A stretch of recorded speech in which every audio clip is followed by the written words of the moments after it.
જય માતાજી મિત્રો, આજે આપણે જવાનું તો હનુમાનજીના મહારાજના મંદિરે. બધા કેટલા મોવામાં છે તો આપણે ખોડિયારના મંદિરે આવે પછી આપણે હાલીને જતા.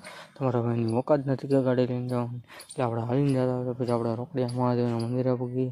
રોકડિયા મહાદેવ તો નહીં પણ સોરી એ તો ભૂલાઈ ગયું. તો આપણે પછી પૂગી ગયા રોકડિયા હનુમાનજીના મહારાજના મંદિરે. તો પછી આપણે તો ડાયરેક્ટ પગે લાગીને દર્શન કરીને ગયા તો કેટલા બધા આપણને દેખાઈ ગયા. મેં કીધું આ તો રાતે આજે ફૂલ પાક જ બોલવાનું છે. તો આપણા હસબન્ડને ઉતારી દીધો કે વિડીયો ઉતારે. પછી આપણે પૂગી ગયા બીજા હનુમાનજીના મહારાજના મંદિરે. તો પછી આપણે ત્યાં વ્યૂ લેતા હતા તો એ ભાઈ આડા આવી ગયા. તો પછી મેં કીધું જવા દો, આપણે કાંઈ નથી બોલું. હનુમાનજીનું દર્શન કરી લીધા. પછી આપણે હનુમાનજી મેં કીધું આગળ આપણને લાગશે, એટલા માટે આપણે એના દર્શન કરી લીધા. પછી આપણે જતા ઘરે. તો પછી મેં કીધું પેલા બધા બીજા, તો પછી આપણે ત્રીજા તો દેખાડવા પડશે. આ ત્રીજા હશે. તો પછી આપણે તમને મારા વિડીયો ગમતા હોય તો રાખીએ સબસ્ક્રાઈબ કરવાનું ભૂલતા. મળીએ છીએ બીજા નવા બ્લોગમાં. ત્યાં લગીને બધાને